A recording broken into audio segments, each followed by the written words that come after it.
এই প্রবাসে নতুন যারা আসছেন তারা সহজে হাল ছাড়বেন।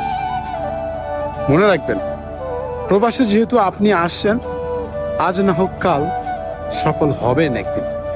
শুধু সময়ের অপেক্ষা, একটু কষ্ট করতে হবে। সফল হওয়া যদি এত সহজ হইতো, তাহলে মানুষ ওই বাড়ি ভিটা বন্ধক রেখে এই প্রবাসে আইয়া গোলামি করতো না মানুষের। এই প্রবাসে অনেক ধনীর দুলাল পইরা আছে নিজের স্বপ্ন পূরণ করার জন্য, অথচ দেশে কিন্তু তাদের কোটি কোটি টাকা পইরা আছে, তবুও নিজেকে সফল করার জন্য, নিজেকে প্রতিষ্ঠিত করার জন্য এই প্রবাসে পাড়ি জমায়। বুঝছেন? তো সফল হওয়া এত সহজ না। যারা নতুন আসছেন, অল্প একটু ধৈর্য ধরেন, আল্লাহর কাছে শুকরিয়া আদায় করেন। মনে রাখবেন, পৃথিবী সবার দুয়ার থেকে ঘুরে আসলে আল্লাহর দুয়ার থেকে ঘুরবেন না আপনি, আল্লাহ আপনাকে ফেরাবে না।